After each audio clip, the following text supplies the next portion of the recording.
సంక్షిప్త మహాభారతం 3వ భాగం. 2వ భాగంలో లక్క ఇల్లు దహించుట, పాండవులు తప్పించుకోవడం, తర్వాత ఘటోత్కచుడు జననం వరకు తెలుసుకున్నాం. ఈరోజు బకాసురుని వధ.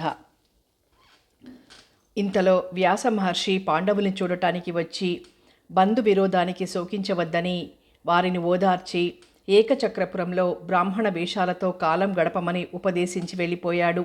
వారు వెంటనే బ్రాహ్మణ వేషాలు ధరించి ఏకచక్రపురం చేరుకుని ఒక బ్రాహ్మణుని ఇంట ఉంటూ ఊంచవృత్తి భిక్షాటనతో జీవించసాగారు. వాళ్ళు తెచ్చిన భిక్షాన్నాన్ని కుంతీదేవి 2 భాగాలు చేసి ఒక భాగం భీమునకు వడ్డించి మిగిలిన భాగం అందరికీ సరిపోయే విధంగా చూసేది. ఒక రోజున పాండవులు భిక్షకు వెళ్ళారు. ఇంటిలో వాళ్ళ తల్లికి తోడుగా భీముడు ఉండిపోయాడు. ఆ రోజున వారిద్దరూ ఆ ఇంటిలోని వాళ్ళు ఏడుస్తూ ఉండటం గమనించారు. కుంతీదేవి వాళ్ళ దుఃఖాన్ని వినలేక భీమునితో, మనకు సుఖవాసం కల్పించిన బ్రాహ్మణులకేదో ఆపదొచ్చింది, దానిని మనం తొలగించటం మంచిది, ఇది మన ధర్మం కూడా అని చెప్పింది. భీముడు వాళ్ళ కష్టమేమిటో తెలుసుకుని చెప్పితే నివారిస్తానని అన్నాడు. వెంటనే కుంతీదేవి దుఃఖిస్తూ ఉన్న తమ ఇంటి వాళ్ళ దగ్గరికి వెళ్ళి వారి దుఃఖానికి గల కారణం ఏమిటి చెప్పమని అడిగింది. ఆమె ప్రశ్న విన గృహ యజమాని, అమ్మా, ఈ పట్టణానికి కొంచెం దూరంలో యమునా నది ప్రాంతంలో బకుడనే రాక్షసుడున్నాడు. వాడు మా పట్టణవాసుల్ని హింసిస్తూ ఉండటం వల్ల అందరూ కలిసి వాడితో ఒక ఒప్పందం చేసుకున్నారు. ఆ నిర్ణయం ప్రకారం వాడికి ఆహారంగా 2 పోతులు కట్టి బండి నిండా ఆహార పదార్థాలతో ఒక మనిషితో ప్రతిరోజు పంపించాలి. వాడు ఆ అన్నమంతా తిని తెచ్చిన మనుష్యుణ్ణి, పోతుల్ని కూడా తినివేస్తూ ఉంటాడు. ఈ విధంగా వాడికి ఆహారం రోజుకొక ఇంటి వాళ్ళు పంపుతూ ఉండాలి. ఈ రోజున మేము పంపాల్సి ఉంది. నాకు ఉన్న ఒక్కగానొక్క కొడుకును ఎలా పంపించగలను? నేనే బలిగొనిపోతాను అన్నాడు. కుంతీదేవి ఆశ్చర్యపోయి, అయ్యా, దీనికి మీరు బాధపడవద్దు, మీరు వెళ్ళనవసరం లేదు. మీకు ఒకడే బిడ్డ, నాకు 5 కొడుకులున్నారు, వారిలో ఒకణ్ణి నేను పంపుతాను అంది. ధర్మాత్ముడైన ఆ బ్రాహ్మణుడు ఆమె మాటలు విని చెవులు మూసుకొని, అమ్మా, మీరు ఆ విధంగా అనకూడదు.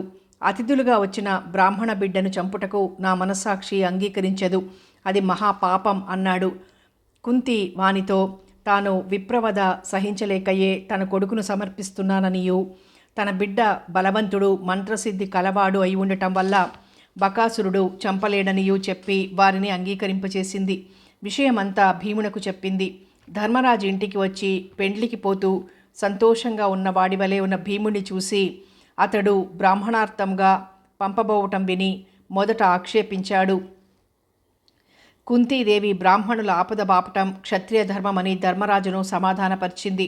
ధర్మరాజు తన తల్లికి గల పరోపకార బుద్ధికి, దయాపర్వతానికి చాలా సంతోషించి బకాసురుణ్ణి చంపిరమ్మని భీముణ్ణి పురిగొల్పాడు. భీమునికి ఇంటివారు సంతృప్తిగా భోజనం పెట్టారు. అతడు భక్ష్యాన్నంతో నిండిన బండి ఎక్కి బకాసురుడు ఉన్న చోటికి వెళ్ళాడు. వారిని యుద్ధానికి పిలిచి వాడు వచ్చేటంతలో ఆ బండిలో ఉన్న అన్నమంతా తినివేశాడు. వాళ్ళిద్దరూ దగ్గరలో ఉన్న పెద్ద పెద్ద చెట్లను వేళ్లతో లాగివేసి వాటితో యుద్ధం చేశారు. చెట్లు లేకుండగా అయిపోవటం వల్ల మల్ల యుద్ధం చేశారు. భీముడు బకాసురుని గొంతు పట్టుకొని తన మోకాళ్లతో వాడి వీపు విరగనొక్కి చంపివేశాడు. వాని శవాన్ని ఏడ్చుకుంటూ పురద్వారం దగ్గరికి తెచ్చి పారవైచాడు. ఏకచక్రపురంలో ఉన్న వాళ్లంతా తమ పీడ విరగడైపోయిందని సంతోషిస్తూ భీముని బల పరాక్రమాలకు ఆశ్చర్యపోయి అందరూ అతన్ని చూడటానికి వచ్చారు. ద్రౌపది జన్మ వృత్తాంతం. పాండవులు బ్రాహ్మణ వేషాలతో ఏకచక్రపురంలో కాలం గడుపుతూ ఉన్నారు. ఇంతలో ఒక రోజున ఒక బ్రాహ్మణుడు ద్రుపదపురం నుంచి వచ్చి వారితో, నేను అన్ని దేశాలు చూచాను, గొప్ప గొప్ప రాజుల చరిత్రలు తెలుసుకున్నాను. ద్రుపదుని రాజ్యం వంటి రాజ్యం ఎక్కడా కనిపించలేదు. ద్రుపదుడు సద్గుణవంతుడు, మంచి పరాక్రమవంతుడు. చిన్నప్పుడు అతడును ద్రోణాచార్యుడును కలిసి విలువిద్య నేర్చుకున్నారు. తర్వాత ద్రుపదుడు పాంచాల భూములకు రాజయ్యాడు. ద్రోణుడు బాల్య స్నేహితుడు కదా అని ద్రుపదుని దగ్గరకు వెళ్ళి తన బిడ్డ పోషణార్థం సహాయమర్థించాడు.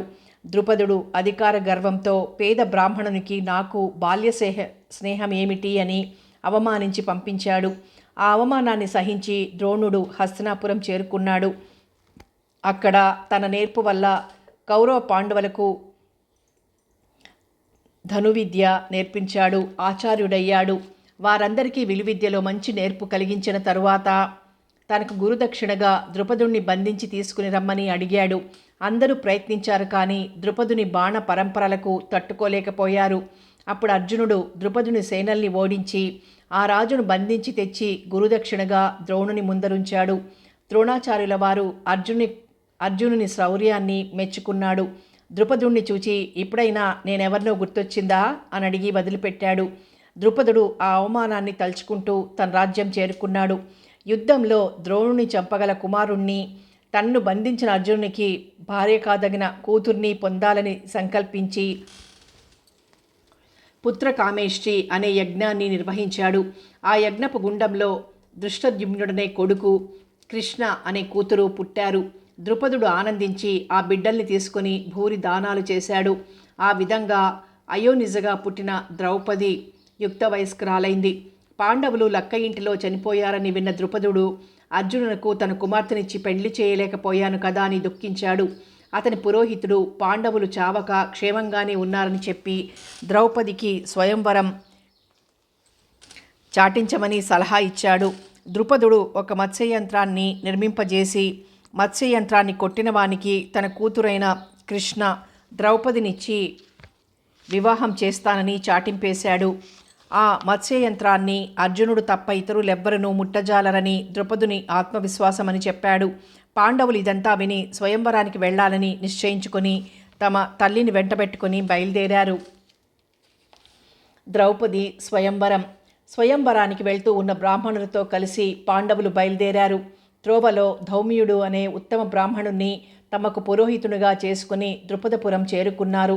అక్కడ ఒక కమ్మరివాని ఇంటిలో విడిది దిగారు. ఆ స్వయంవరానికి అనేక దేశాల నుండి రాజపుత్రులొచ్చారు. దుర్యోధన, శల్య, కర్ణాది వీరులను, శ్రీకృష్ణ భగవానుడును ఆ వచ్చిన వారిలో ఉన్నారు. అసంఖ్యాకంగా బ్రాహ్మణులొచ్చారు. ఆ వచ్చిన బ్రాహ్మణ సమూహంలో విప్రవేశాలతో ఉన్న పాండవుల్ని శ్రీకృష్ణ పరమాత్మ గమనించి సంతోషించారు. కార్యసాధకుడైన ద్రుపద పురోహితుడు వివాహానికి కావలసిన మంగళ ద్రవ్యాన్ని సమకూర్చుకుని అగ్నిలో వేయనారంభించాడు. ద్రుపదుని కుమారుడైన దుష్టద్యుమ్నుడు హోమాగ్నికి ముందుగా అమర్చి ఉన్న మత్స్యయంత్రాన్ని వచ్చిన వారందరికీ చూపుతూ, దీనిని మోపెట్టి 5 బాణాలతో దూరంగా ఆకాశంలో తిరుగుతున్న మత్స్యయంత్రాన్ని కింద పడవేసిన వానిని మా చెల్లాయి వరిస్తుంది అని చెప్పాడు. ప్రకటన విన్న రాజకుమారులలో కొందరు ఆ విల్లును ఎక్కుపెట్టాలని ప్రయత్నించి వానిని వంపలేక సిగ్గుపడి వెనుకకు తిరిగిపోయి తమ తమ ఆసనాల మీద కూర్చున్నారు. అది మాయాధనువని కొందరు రాజకుమారులు దాని చెంతకే పోలేదు. దీనిని సాధించుట బ్రహ్మదేవుడికి కూడా సాధ్యం కాదు, కాబట్టి ఏం జరుగుతుందో చూద్దాం అని వచ్చిన వారిలో కొందరు వినోదంగా చూస్తున్నారు. శిశుపాల, జరాసంధ, శల్య, కర్ణాది వీరులు తమ బలం చూపించి విల్లును ఎక్కుపెట్టగలిగారు, కానీ కార్యసాధన చేయలేకపోయారు. అప్పుడు బ్రాహ్మణుల మధ్య నుండి అర్జునుడు ధర్మరాజు అనుమతి పుచ్చుకుని గురువులకు, పెద్దలకు, శ్రీకృష్ణునకు మనసులో మొక్కుకుని ధనుస్సు దగ్గరికి వచ్చి దానికి ప్రదక్షిణ నమస్కారాలు చేసి తనకు పరిచయం ఉన్న బాణం వలె ఆ బాణాన్ని తేలికగా మోపెట్టి సభాసదులంతా ఆశ్చర్యంతో చూస్తుండగా ఆ మత్స్యయంత్రాన్ని సునాయాసంగా పడగొట్టాడు. అర్జునుడి మీద పూల వాన కురిసింది. బ్రాహ్మణులు స్వజాతీయ అభిమానం చేత సంతోషంతో తమ వస్త్రాలను ఊపుతూ తమ ఆనందాన్ని తెలియపరిచారు. వృద్ధులైన సద్బ్రాహ్మణులు ఆశీర్వదించారు. మంగళవాద్యాలు మ్రోగాయి. ద్రౌపది అప్పుడు రాజులంతా చూస్తూ ఉండగా అర్జునుని మెడలో పూలహారం వేసింది. ద్రౌపది చర్యకు సహించలేక దుర్యోధనాదులు ద్రుపదుని మీద యుద్ధానికి సిద్ధపడ్డారు. ద్రుపదుడు భయపడి బ్రాహ్మణుల మరుపు చొచ్చాడు. వారు తమ బ్రహ్మదండాన్ని ఎత్తారు, కానీ అర్జునుడు వారినందరినీ వారించి తాను వారిని ఎదుర్కొన్నాడు. కర్ణాది వీరులంతా పరాజితులై బ్రాహ్మణులను జయించటం అసాధ్యమని తమ తమ పురాలకు వెడలిపోయారు.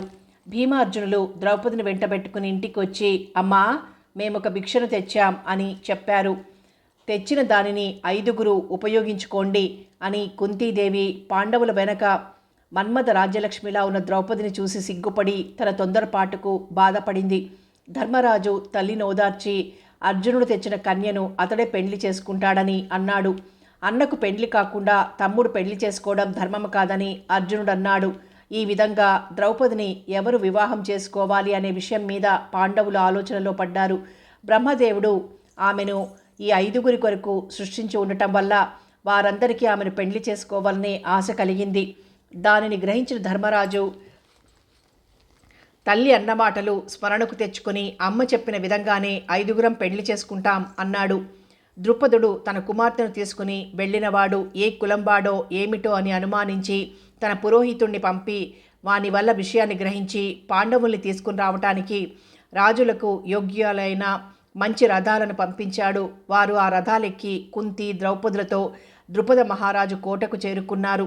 ఆ వచ్చిన వారు పాండవులే అని మత్స్యయంత్రాన్ని కొట్టినవాడు అర్జునుడే అని తెలుసుకుని ఎంతో మురిసిపోయాడు. ద్రౌపదిని అర్జునునికి ఇచ్చి వివాహం చేయటం యుక్తమని ధర్మరాజుతో అన్నారు. అన్ని ధర్మాలు తెలిసిన ధర్మరాజు ఆ మాటలకు అంగీకరించలేదు. కుంతీమాత చెప్పిన విధంగా ద్రౌపదిని మేము 5గురం పెళ్లి చేసుకోవటమే న్యాయమని అన్నాడు. ఆ మాటలకు ద్రుపదుడు ఆశ్చర్యపడి ఈ పని లోక విరుద్ధం కాబట్టి ఆలోచించి చేయటం మంచిదని అన్నాడు. ఇంతలో వ్యాస భగవానుడు వాళ్ళ దగ్గరకు వచ్చి ధర్మరాజు తప్పు పలకడు అనియు దేవతల ఉద్దేశం కూడా అదేనని పాండవుల 5గురికి ద్రౌపదిని పెళ్లి చేయటం ధర్మ విరోధం కాదని ద్రుపద మహారాజుకు చెప్పి అతన్ని రహస్య మందిరంలోనికి తీసుకుని పోయి ద్రౌపది పాండవుల పూర్వజన్మ వృత్తాంతం చెప్పి వాళ్ల పూర్వదేహాలు చూడగలిగేటట్లు దివ్యదృష్టి ప్రసాదించాడు. ద్రుపదుడు వాళ్ళ పూర్వదేహాలు చూసి తృప్తిపడి వ్యాసుల వారి ఆజ్ఞ ప్రకారం పాండవుల 5గురికి తన బిడ్డయైన ద్రౌపదినిచ్చి పెండ్లి వైభవంగా జరిపించాడు. బ్రాహ్మణులకు మంచి సంభావనలు దొరికాయి. ఇంద్రప్రస్థ గమనం. పాండవులు 1 సంవత్సరం అత్తవారింట్లో హాయిగా కాలం గడిపారు. ద్రౌపది తన భర్తలందరినీ సమదృష్టితో చూస్తూ వారందరికీ సేవలు చేస్తూ సంతోషపెడుతూ ఉంది. కోడలిలో ఉన్న ఉత్తమ గుణాలను కుంతీదేవి ముగ్ధురాలై దీవెనల వర్షం కురిపిస్తూ ఉండేది. శ్రీకృష్ణ భగవానుడు ద్రౌపది సహితులై ఉన్న పాండవులను చూడటానికి వచ్చి అనేక రత్నాభరణాలు గజ తురగాది సంపదలు ప్రసాదించాడు. హస్తినాపురంలో దుర్యోధనుడు తన చారుల వల్ల పాండవులు క్షేమంగా ఉన్నారని ద్రౌపదిని పెండ్లి చేసుకున్నారని విని అదిరిపడ్డాడు. లక్క ఇంటిలో చావకుండా తప్పించుకున్న పాండవులు ద్రుపదపురంలో ఉండకుండగా చెయ్యాలని వారిలో వారికి కలహాలు కల్పించాలని కర్ణాదులతోనూ తన తండ్రితోనూ ఆలోచించటం ప్రారంభించాడు. పాండవులు దైవ సంపన్నులని తెలిసి ఉండియు కర్ణుడు వాళ్లను ఇతర ఉపాయాల వల్ల జయింపలేమని విక్రమం చూపించి వాళ్ల మీద దండెత్తటం కన్నా మార్గాంతరం లేదని సలహా ఇచ్చాడు. ధృతరాష్ట్రుడు పెద్దలైన భీష్మ ద్రోణ విదురాదులను రప్పించి ఏం చేస్తే బాగుంటుందని అడిగాడు. పాండవులతో విరోధం కోరి తెచ్చుకోవటం వల్ల కీడు మూడుతుందని పితామహంపైన రాజ్యానికి వాళ్లను అర్హులేయని వాళ్ల భాగాన్ని తీసుకోవటం ఇంద్రుడికి కూడా సాధ్యం కాదని వాళ్లను వెంటనే పిలిపించి రాజ్యభాగాన్ని ఇవ్వటం వల్ల సుఖము సద్గతి కలుగుతాయని వారు చెప్పారు. ఆ మాటలు విన్న కర్ణుడు వారందరినీ నిందించాడు. కర్ణుని వారు కూడా ధర్మయుక్తంగా నిందించక తప్పలేదు. అప్పుడు విదురుడు ధృతరాష్ట్రునితో మధ్యస్థులైన భీష్మ ద్రోణులు చెప్పినట్లు చేయటం మంచిదని చెప్పి అంగీకరింపచేశాడు. పాండవులకు అర్ధరాజ్యం ఇస్తాను, తీసుకునిరా అని విదురుణ్ణి పాండవుల దగ్గరకు ధృతరాష్ట్రుడు పంపించాడు. అత్తవారింట సుఖం మోచేతి దెబ్బ వంటిదని భావిస్తూ మహారాజుకు విషయం చెప్పి కుంతి ద్రౌపది సహితంగా పాండవుల్ని హస్తినాపురానికి తీసుకుని వచ్చాడు. హస్తినాపురంలో పాండవులు కౌరవులు ఎప్పటిలాగే కలిసి ఉంటూ 5 సంవత్సరాలు కాలక్షేపం చేశారు. ధృతరాష్ట్రుడు అంతలో కురువృద్ధుల ఎదుట శ్రీకృష్ణ భగవానుని సమక్షంలోనూ పాండవులకు అర్ధరాజ్యం ఇచ్చి ధర్మరాజుని అభిషిక్తుణ్ణి చేసి కాండవ ప్రస్థంలో ఉండమని చెప్పాడు. పాండవులు తమ పెద్దతండ్రి ఆజ్ఞ శిరసావహించి కృష్ణ పరమాత్మను వెంటబెట్టుకుని కాండవ ప్రస్థానికి వెళ్ళారు. అక్కడ విశ్వకర్మ చేత ఇంద్రప్రస్థం అనే పురాన్ని కట్టించుకుని అందులో ఉంటూ రాజ్యభోగాలు అనుభవిస్తున్నారు. ధర్మరాజు తన తమ్ముళ్ళు 4 విధేయులై పనిచేస్తూ ఉండటం వల్ల పూర్వపు రాజుల మాదిరిగా ధర్మం తప్పకుండగా ప్రజా పరిపాలన చేస్తున్నాడు. శ్రీకృష్ణ పరమాత్మ అక్కడి పరిస్థితులు చక్కబడగానే తన ద్వారకా నగరం చేరుకున్నాడు. అర్జునుని తీర్థయాత్రలు. పాండవులు ఇంద్రప్రస్థపురంలో సుఖంగా కాలక్షేపం చేస్తున్నారు. ఒకనాడు త్రిలోక సంచారి అయిన నారదుడు వారి వద్దకొచ్చాడు.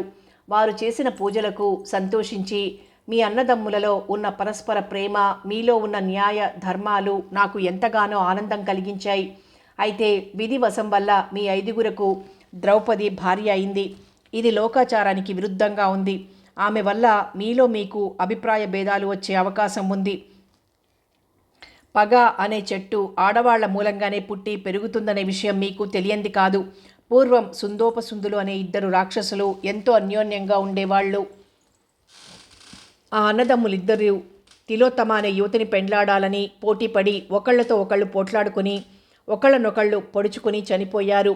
ఎంత ధృతిమంతులకైనా స్త్రీల మూలకంగా విరోధం వస్తుంది. అందువల్ల మీరు మారు మాట్లాడక ఇప్పుడు ఒక నిర్ణయం చేసుకోవడం మంచిది. ఆ నిర్ణయం ఏమిటని అంటే, ద్రౌపది వరుసగా ఒక్కొక్క ఏడు ఒక్కొక్కరి వద్ద కాపురం చెయ్యాలి. ఆమె ఉన్న ఇంటిలోనికి ఇతరులు ప్రవేశించకూడదు. ఆ విధంగా ప్రవేశించిన వాళ్ళు 1 సంవత్సరం తీర్థయాత్రలు చేస్తూ వ్రతాలు ఆచరించాలని చెప్పాడు.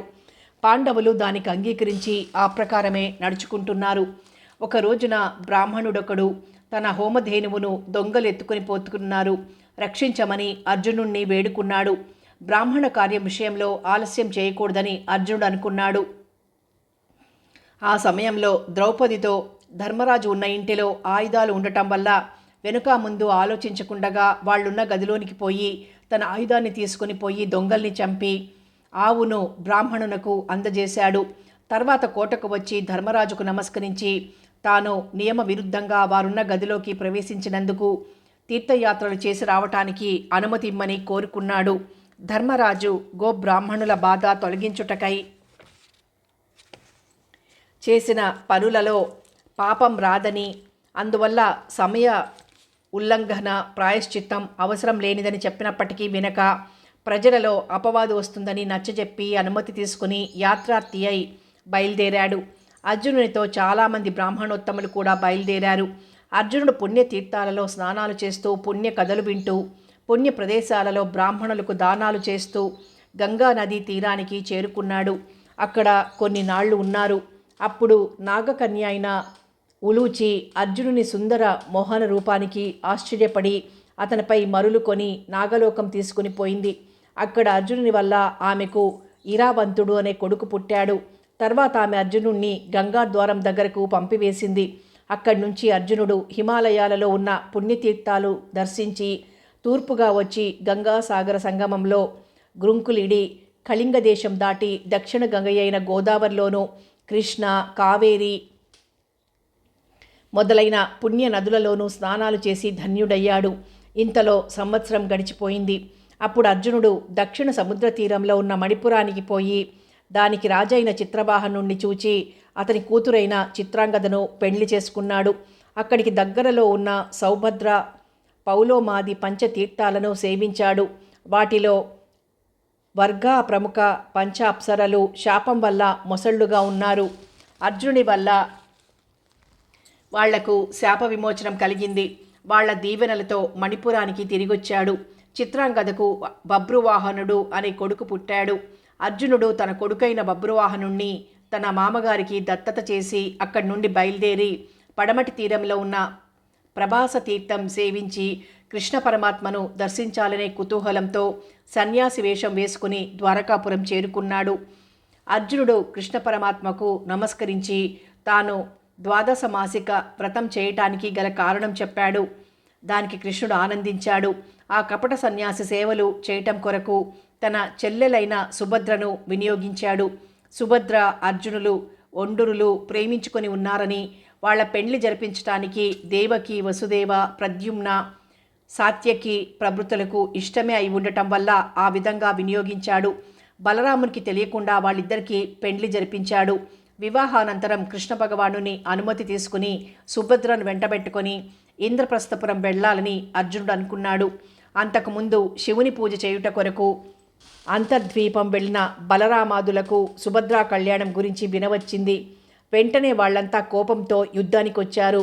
కృష్ణుడప్పుడు వారందరినీ వారించి పెండ్లి కొడుకు ఎవరో కాదు, మన అర్జునుడే, అతన్ని సాధించుట ఎవరికీ సాధ్యం కాదు అని చెప్పాడు. కృష్ణుడే ఈ పని చేసి ఉంటాడని అతని ఉద్దేశాన్ని మన్నించి వెళ్ళిపోయారు. అర్జునుడు సంతోషంతో సుభద్రను వెంటబెట్టుకుని ఇంద్రప్రస్థం చేరుకున్నాడు. సుభద్ర కుంతీదేవికి, ద్రౌపదికి నమస్కరించి దీవెనలు పొందింది. సుభద్ర అర్జునులు సుఖంగా కాలం గడుపుతూ ఉన్నారు. వారికి పాండవ వంశోద్ధారకుడైన అభిమన్యుడు ఉదయించాడు. శ్రీకృష్ణ భగవానుడు సుభద్ర అర్జునుల్ని చూడాలని ఇంద్రప్రస్థపురం వచ్చి అర్జునునితో ఇష్టాగోష్ఠి జరుపుతూ కాలక్షేపం చేయసాగారు. ఖాండవ దహనం. ద్రౌపదికి పాండుపుత్రులు 5 వల్ల ప్రతినింద్యుడు మొదలుగా గల 5 బిడ్డలు కలిగారు. ఒక రోజున కృష్ణార్జునులు ఎండవేడికి తట్టుకోలేక యమునా నది ప్రాంతంలో ఉన్న ఖాండవ వనానికి వెళ్ళి అక్కడ చల్లని గాలులను అనుభవిస్తూ ఒక లతాగృహంలో కబుర్లు చెప్పుకుంటున్నారు. అంతలో ఒక వృద్ధ బ్రాహ్మణుడు వారి దగ్గరకొచ్చి, అయ్యలారా, నేను పెద్ద తిండిపోతును, మహాగ్ని బలుడను. మీకు శక్తి ఉన్నట్లయితే నాకు ఆహార తృప్తి కావించండి అని కోరుకున్నాడు. దానికి వాళ్ళిద్దరూ అంగీకరించారు. అప్పుడు ఆ వృద్ధుడు, నేను అగ్నిదేవుడను. పూర్వం శ్వేతకి అనే రాజర్షి సత్రయాగం చేశాడు. ఆ యాగంలో నిరంతర ఘృతధారలు సమర్పించటం వల్ల, వాటిని నేను స్వీకరించటం వల్ల అజీర్ణం పట్టుకుంది. నా బాధ బ్రహ్మకు చెప్పుకున్నాను. దివ్యమైన ఔషధాలతో కూడిన ఉన్న ఖాండవ వనాన్ని దహించినట్లయితే నా అజీర్ణం పోతుందని మార్గం చూపించాడు. నేను అనేక పర్యాయాలు ఈ ఖాండవ వనాన్ని దహించడానికి ప్రయత్నించాను. కానీ ఇంద్రుడు కుండపోతగా ఆయా సమయాలలో వాన కురిపించి నా కార్యక్రమాల్ని భంగం చేస్తూ వచ్చాడు. నా మనసులోని కోరిక తీరకపోవటం వల్ల తిరిగి బ్రహ్మతో మొరపెట్టుకున్నాను. నరనారాయణులు భూలోకంలో దేవహితార్థం కృష్ణార్జునులుగా పుట్టారని, వారి సహాయం పొందమని చెప్పాడు. నేను చాలా దినాల నుండి మీ రాక కోసం ఇక్కడ వేచి ఉన్నాను. నా అదృష్టం వల్ల నేడు మిమ్మల్ని చూడగలిగాను. నా పని దిగ్విజయం అయ్యేటట్లు అనుగ్రహించండి అన్నాడు. కృష్ణార్జునుల వద్ద అప్పుడు ఆయుధాలు లేవు. ఈ విషయం తెలుసుకున్న అగ్నిదేవుడు నరుణ్ణి తలిచి దేవతలచే నిర్మింపబడిన గాంధీవం అనే కార్ముకాన్ని, అక్షయ తూణీరాలున్న అమ్ముల పొదిని, కపిధ్వజంతోనూ సర్వాయుధాలతోనూ నిండి ఉన్న దివ్యరథాన్ని ఇప్పించాడు. ఆది దేవుడైన శ్రీకృష్ణ భగవానునికి చక్రాన్ని, కౌమోదకి అనే గదని ఇచ్చాడు. వాటిని పొందిన కృష్ణార్జునులు అగ్నిదేవుని కోరిక తీర్చాలని సిద్ధపడ్డారు. అగ్నికి ఇంద్రుని వలన భయం పోవటం వల్ల ఖాండవ వనాన్ని కాల్చటానికి ఉపక్రమించాడు. అగ్నికి అడ్డమై వచ్చిన అనేకులగు వనపాలుకలు అర్జునుని బాణాలకు ఆహుతైపోయారు.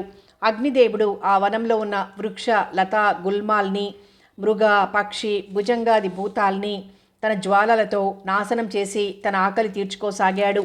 ఖాండవ వన దహనం గురించి విన్న దేవేంద్రుడు తన మిత్రుడైన తక్షకునకు ఏ కీడు మూడిందో అని భయపడి ఖాండవ వనానికి వచ్చి ఏనుగు తొండం వంటి ధారలు పడే విధంగా వర్షం కురిపించాడు. వాటిని అర్జునుడు తన బాణాగ్ని జ్వాలలతో శుష్కింపజేసి అగ్ని మీద ఒక్క చినుకు కూడా పడకుండా కాపాడాడు. ఇంద్రునకు కోపం పెరిగిపోయింది. వారి మీద రాళ్ల వాన కురిపించాడు. వారు తమ బాణాలతో వాటిని చెదరగొట్టి దేవేంద్రుణ్ణి ఓడించారు. ఇంతలో ఆకాశవాణి వల్ల ఆది మునులైన కృష్ణార్జునుల్ని జయించటం సాధ్యం కాదని, ఖాండవ వనం అగ్నిదేవునికి ఆహారం అయ్యేటట్లు బ్రహ్మదేవుడు ముందే నిర్ణయించి ఉన్నాడని, తక్షకుడు కురుక్షేత్రంలో సుఖంగా ఉన్నాడని చెప్పటం వల్ల దేవేంద్రుడు తిరిగి స్వర్గలోకం చేరుకున్నాడు. విజయాన్ని సాధించిన కృష్ణార్జునులు సింహనాదాలు చేశారు. అగ్నిదేవుడు ఖాండవ వనాన్ని నిశ్శేషంగా దహించి వైచాడు. అయితే దేవేంద్రుడు అర్జునునకు మోహిని అనే మాయ గావించి తక్షక తనయుడైన అశ్వసేనుడనే వాడిని విడిపించుకొని పోవడం చేత వాడును సముచితమ్ముడైన మయుడనే రాక్షసుడు అర్జునుని శరణు పొందటం వలన వాడును మందపాలుడనే మునికి పక్షికులంలో పుట్టిన 4 కొడుకులు అగ్నిదేవుని వల్ల భయం లేకుండా వరం పొంది ఉండటం చేత వాళ్ళును మొత్తం ఈ 6 అగ్ని ప్రమాదం నుంచి తప్పించుకోగలిగారు. మిగిలిన జీవాలన్నీ ఖాండవ ప్రళయంలో అసువులు కోల్పోయాయి. ఆ వనంలో ఉన్న ఔషధాలనన్నింటినీ భక్షించటం వల్ల అజీర్ణ రోగం పోయి ఆరోగ్యవంతుడై కృష్ణార్జునుల్ని దీవించి వెళ్ళాడు. కృష్ణార్జునులు మయుణ్ణి వెంటబెట్టుకొని ఇంద్రప్రస్థం చేరుకున్నారు.